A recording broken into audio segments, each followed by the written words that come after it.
आजादी के बाद पहली बार देश को आदिवासी महिला राष्ट्रपति द्रौपदी मुर्मू बनी। खास बात यह है कि वो देश की ऐसी पहली राष्ट्रपति भी हैं जिसका जन्म आजाद भारत में हुआ। उन्होंने 25 जुलाई 2022 को 15वीं राष्ट्रपति पद की शपथ ली। द्रौपदी मुर्मू ने साल 1997 में रायरंगपुर नगर पंचायत में एक पार्षद के रूप में अपना राजनीतिक जीवन शुरू किया। अपने संबोधन में राष्ट्रपति ने कहा कि राष्ट्रपति के पद तक पहुंचना मेरी व्यक्तिगत उपलब्धि नहीं है, ये भारत के प्रत्येक गरीब की उपलब्धि है। मेरा निर्वाचन इस बात का सबूत है कि भारत में गरीब सपने देख भी सकता है और उन्हें पूरा भी कर सकता है। 20 जून 1958 में स्वर्गीय बिरंची नारायण टूडू के घर जन्मी द्रौपदी मुर्मू ओडिशा के सबसे दूरस्थ और अविकसित जिलों में से एक है। अपने बचपन में आने वाली प्रतिकूलताओं के बावजूद मुर्मू ने अपनी शिक्षा पूरी की और 1994 से 1997 तक बिना वेतन के Shri Aurobindo integral education centre Rairangpur में मानद सहायक शिक्षक के रूप में सेवा करके अपने पेशेवर करियर की शुरुआत की।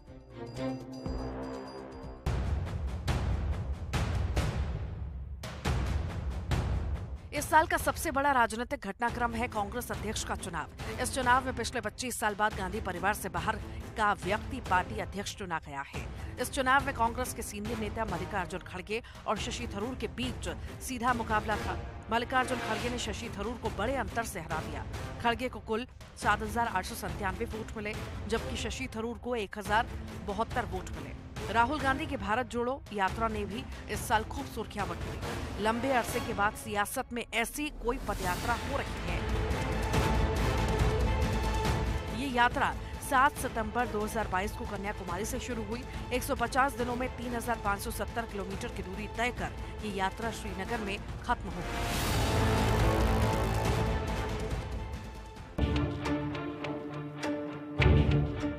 यूपी, उत्तराखंड और गोवा के विधानसभा चुनाव में एक बार फिर बीजेपी ने अपनी सत्ता को बरकरार रखा। इन तीनों राज्यों में सबकी निगाहें यूपी के चुनाव पर थी, जहां 2017 से योगी आदित्यनाथ की अगुवाई में सरकार चल रही थी। बीजेपी को समाजवादी पार्टी से कड़ी टक्कर मिल रही थी, जिसकी अगुवाई अखिलेश यादव कर रहे थे। लेकिन चुनाव परिणामों ने सबको चौंका दिया। भाजपा ने एक बार फिर पूर्ण बहुमत हासिल कर लिया। उसे कुल 255 सीटें मिली हैं। समाजवादी पार्टी को 111 सीटें मिली। तो वहीं उत्तराखंड में भी बीजेपी को पूर्ण बहुमत हासिल हुआ और पुष्कर सिंह धामी के नेतृत्व में सरकार बनी। उधर गोवा में भी प्रमोद सावंत की अगुवाई में एक बार फिर से बीजेपी सरकार बनाने में सफल रही। मणिपुर में भी बीजेपी की सरकार बनी।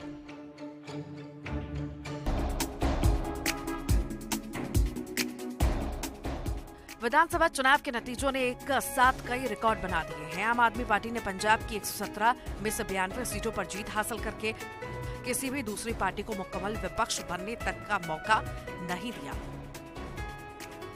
1966 में हरियाणा के अलग होने के बाद पिछले 56 साल में ये पंजाब में किसी एक राजनीतिक पार्टी की सबसे बड़ी जीत है। इससे पहले 1992 में पंजाब में आतंकवाद के दौरान कांग्रेस ने अपने बूते 87 सीटें जीती थी, लेकिन उस समय शिरोमणि अकाली दल ने चुनाव का बहिष्कार किया था।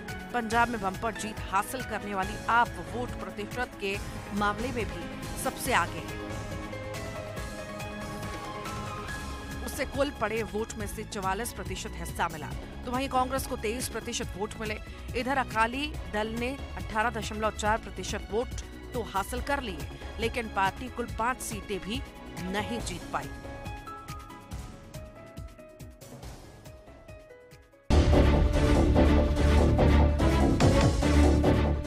पाँच जनवरी 2022 को पंजाब के दौरे पर गए प्रधानमंत्री नरेंद्र मोदी की सुरक्षा में बड़ी लापरवाही की घटना हुई। फिरोजपुर में कुछ प्रदर्शनकारियों ने उस सड़क मार्ग को बाधित कर दिया जहां से प्रधानमंत्री के काफिले को गुजरना था।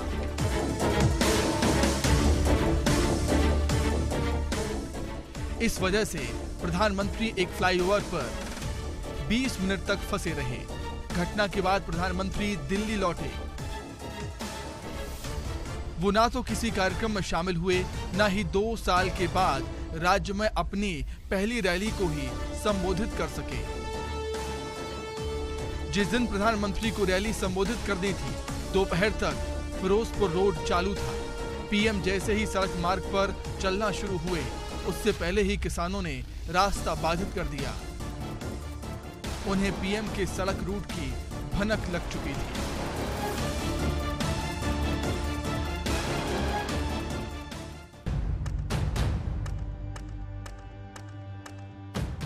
पॉपुलर फ्रंट ऑफ इंडिया यानी पीएफआई पर सरकार ने सितंबर महीने में प्रतिबंध लगा दिया और इसके 100 से ज्यादा एक्टिव मेंबर्स को गिरफ्तार कर दिया। कथित रूप से आतंकी गतिविधियों में लिप्त रहने के कारण इस संगठन पर प्रतिबंध लगा दिया गया। केंद्रीय गृह मंत्रालय की ओर से जारी एक अधिसूचना के अनुसार केंद्र सरकार का मानना है कि पीएफआई और उसके सहयोगी ऐसे विनाशकारी कृत्यों में शामिल रहे हैं जिससे जन व्यवस्था प्रभावित हुई है। देश के संवैधानिक ढांचे को कमजोर किया जा रहा है और आतंक आधारित शासन को प्रोत्साहित किया जा रहा है। साथ ही उसे लागू करने की कोशिश की जा रही है। पीएफआई का गठन 22 नवंबर 2006 को केरल के कोझिकोड में हुआ था।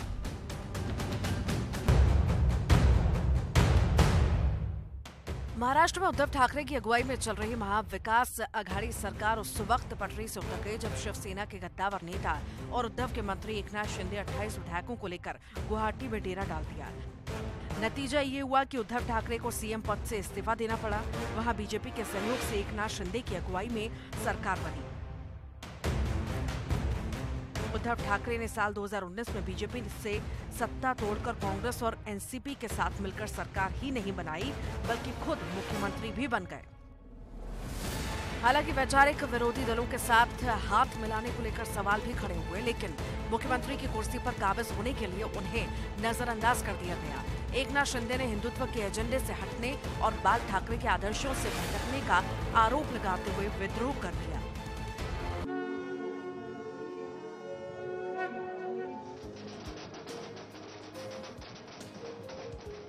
गुजरात विधानसभा चुनाव में बीजेपी ने 156 सीट पर कमल खिलाकर ऐतिहासिक जीत दर्ज की। बड़े अंतर से अच्छी खासी संख्या में सीट हासिल कर रिकॉर्ड भी तोड़ा। घाटलोडिया और 84 दो सीट पर जीत का अंतर 2 लाख के करीब रहा। घाटलोडिया से लगातार दूसरे कार्यकाल के लिए जीतने वाले मुख्यमंत्री भूपेंद्र पटेल ने अपने निकटतम प्रतिद्वंदी को 1.92 लाख से अधिक मतों से हराया। 8 सीट पर बीजेपी उम्मीदवारों की जीत का अंतर 1 लाख से 1.5 लाख वोट के बीच रहा। गुजरात में आरक्षण आंदोलन की पृष्ठभूमि में 2017 के विधानसभा चुनाव में पाटीदार समुदाय के एक वर्ग ने बीजेपी के खिलाफ मतदान किया था। इस चुनाव में समूह के मतदाता इस चुनाव में सत्तारूढ़ पार्टी की ओर लौट आया। बीजेपी पाटीदार आरक्षण आंदोलन के नेता हार्दिक पटेल को कांग्रेस से अपने पाले में लाई है। उन्हें वीरमगाम विधानसभा सीट से मैदान में उतारा, जहां से उन्होंने भारी मतों से अंतर से जीत हासिल की। हिमाचल प्रदेश में भाजपा का राज बदल गया। यहां 5 साल बाद सरकार बदलने का रिवाज बरकरार रहा। भाजपा चुनाव हार गई, जबकि कांग्रेस सरकार में आने के बाद कामयाब हुई। कांग्रेस को 68 में से 40 सीटों से पूर्ण बहुमत मिली, जबकि भाजपा केवल 25 सीटों पर ही सिमट गई। 3 निर्दलीय भी चुनाव जीते हैं। हालांकि भाजपा की 1% से भी कम मतों के अंतर से हार हुई है। कांग्रेस को 43.90 और भाजपा को 43% वोट पड़े।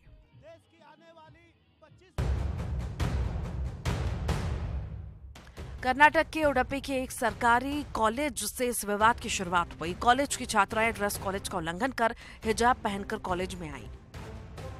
धीरे धीरे ये ट्रेंड बढ़ने लगा और कई स्कूल कॉलेज में इस तरह की घटनाएं सामने आईं। फरवरी महीने में राज्य सरकार ने कर्नाटक एजुकेशन एक्ट 1983 की धारा 133(2) को लागू कर दिया। इस एक्ट के मुताबिक सभी छात्रों छात्राओं को तय ड्रेस कोड पहनकर ही आना अनिवार्य कर दिया गया। इसके खिलाफ मामला हाई कोर्ट और सुप्रीम कोर्ट तक पहुंचा।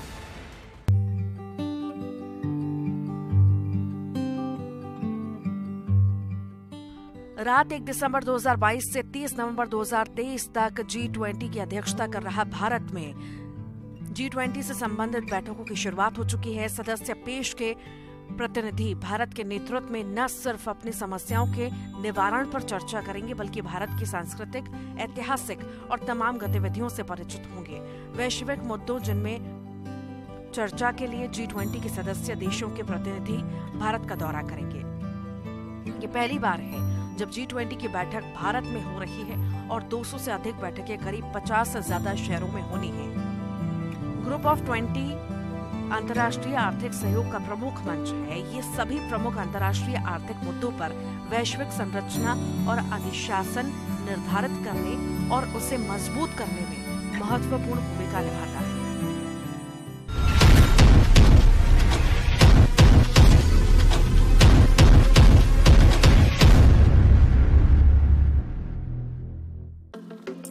साल 2022 भारत में टेलीकॉम सेक्टर के लिए शानदार रहा, जहां एक ओर पीएम मोदी ने देश में 5G सर्विस की शुरुआत की,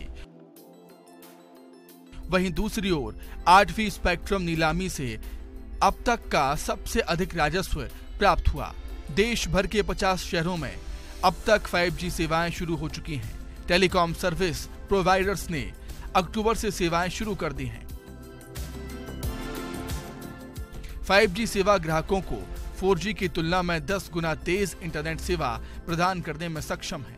5G आने वाले समय में भारत की प्रतिष्ठा, प्रोफाइल और शक्ति को वैश्विक स्तर पर इतना बढ़ाएगी जितना पहले कभी नहीं बढ़ी। आज की तेजी से बदलती दुनिया में एक पुनरुत्थानशील भारत को शीर्ष पर लाने के लिए 5G जैसी सर्विस की ही जरूरत थी।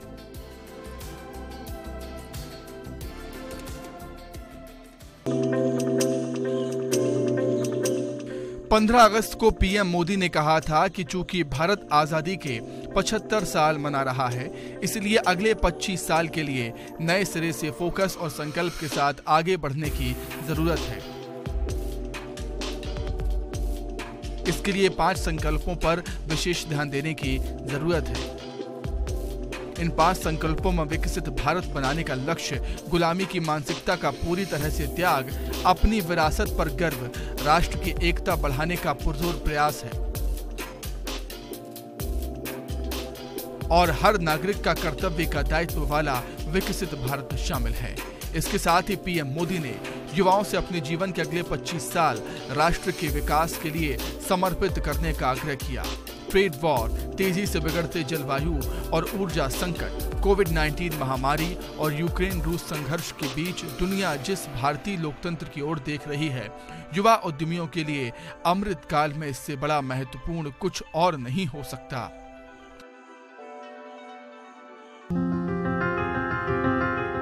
पहली बार भारत का व्यापारिक निर्यात एक वित्तीय वर्ष में 400 बिलियन अमेरिकी डॉलर को पार कर गया। इस उपलब्धि पर पीएम मोदी ने कहा कि ये भारत की आत्मनिर्भर भारत यात्रा में एक महत्वपूर्ण मील का पत्थर है। अब तक का सबसे अधिक माल निर्यात लक्ष्य 31 मार्च की समय सीमा से 9 दिन पहले हासिल किया गया। अप्रैल-मार्च 2022 के दौरान निर्यात 37% बढ़कर 400 बिलियन अमेरिकी डॉलर हो गया, जो 2020-21 में 992 बिलियन अमेरिकी डॉलर था।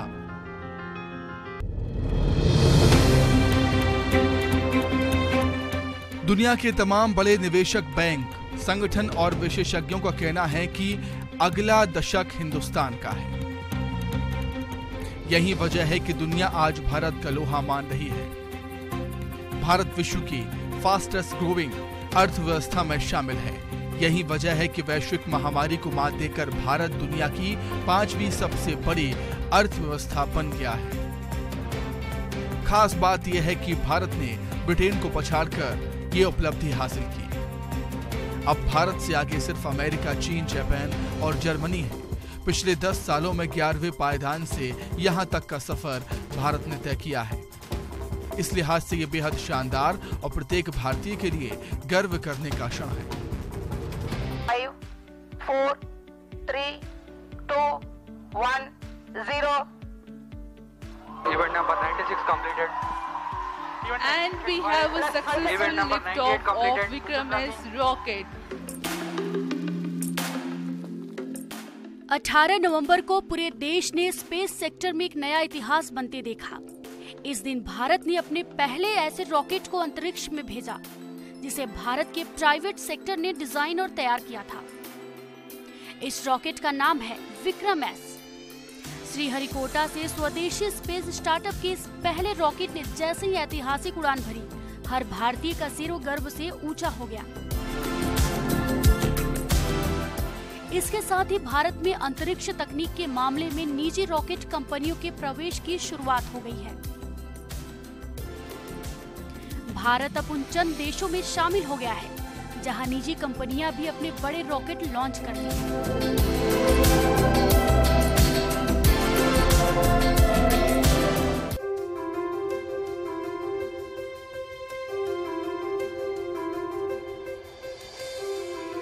भारत सरकार द्वारा 2014 में गंगा नदी के प्रदूषण को कम करने और पुनर्जीवित करने के उद्देश्य से शुरू की गई नमामि गंगे परियोजना को दुनिया की 10 ऐसी प्रमुख पहलों में शामिल किया गया है, जिन्होंने प्राकृतिक दुनिया को बहाल करने में अहम भूमिका निभाई है।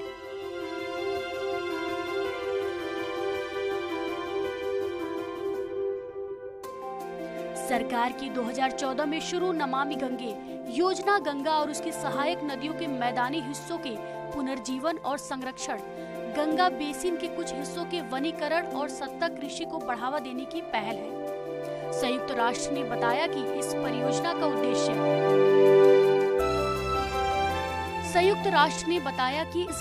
का उद्देश्य अहम वन्य जीव प्रजातियों को पुनर्जीवित करना भी है।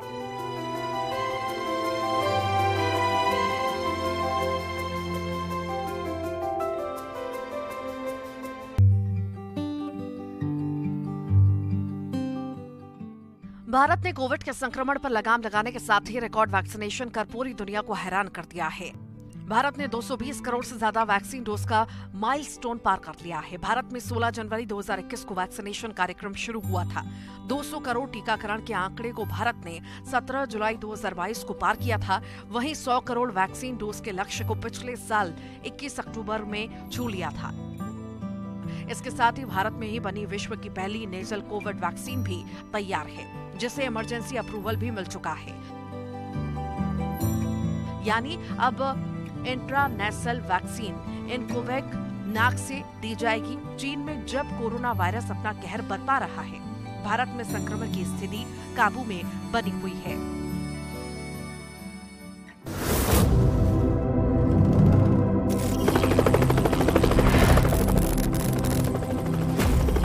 भारतीय सेना के लिए साल 2022 उसके किले को और अधिक मजबूती देने वाला साबित हुआ है। इस एक साल के दौरान भारतीय सेना के बेड़े में कई ऐसे युद्धपोत से लेकर लड़ाकू विमान, हेलीकॉप्टर और मिसाइलें और लेजर गाइडेड रॉकेट शामिल हुए हैं, जिसने सेना की ताकत को कई गुना बढ़ा दिया है।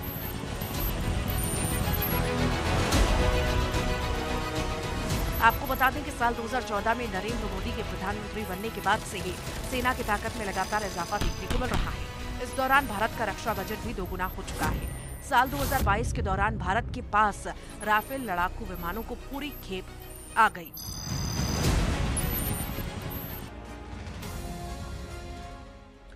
भारतीय सेना ने 9 और 11 दिसंबर को तवांग में चीनी सैनिकों को मुंहतोड़ जवाब दिया। भारतीय सीमा में घुसने पर आमदा चीनी सैनिकों को भारत के जवानों ने डंडे मार मार कर भगा दिया।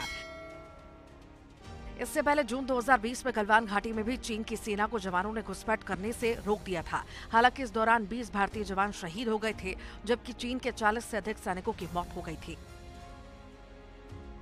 इसके अलावा इंडिया गेट पर बना नेशनल वॉर मेमोरियल शहीद जवानों के प्रति सच्ची श्रद्धांजलि है। ये जवानों का हौसला भी बढ़ा रहा है। अब भारत में पीएम मोदी ने चीफ डिफेंस आर्मी स्टाफ का पद बनाकर सेना की ताकत को और भी मजबूत किया है। सीडीएस तीनों सेनाओं के प्रमुख होते हैं, यानी किसी दुश्मन देश की हरकतों का जवाब देने के लिए अब सेना स्वयं सक्षम हो गई है। इसके लिए उसे सरकार से अनुमति लेने की जरूरत नहीं है। सीडीएस ही किसी भी देश पर जवाबी हमले का आदेश दे सकता है। इसके अलावा सेना में नारियों के लिए भी सरकार ने पूरी तरह से रास्ते खोल दिए हैं।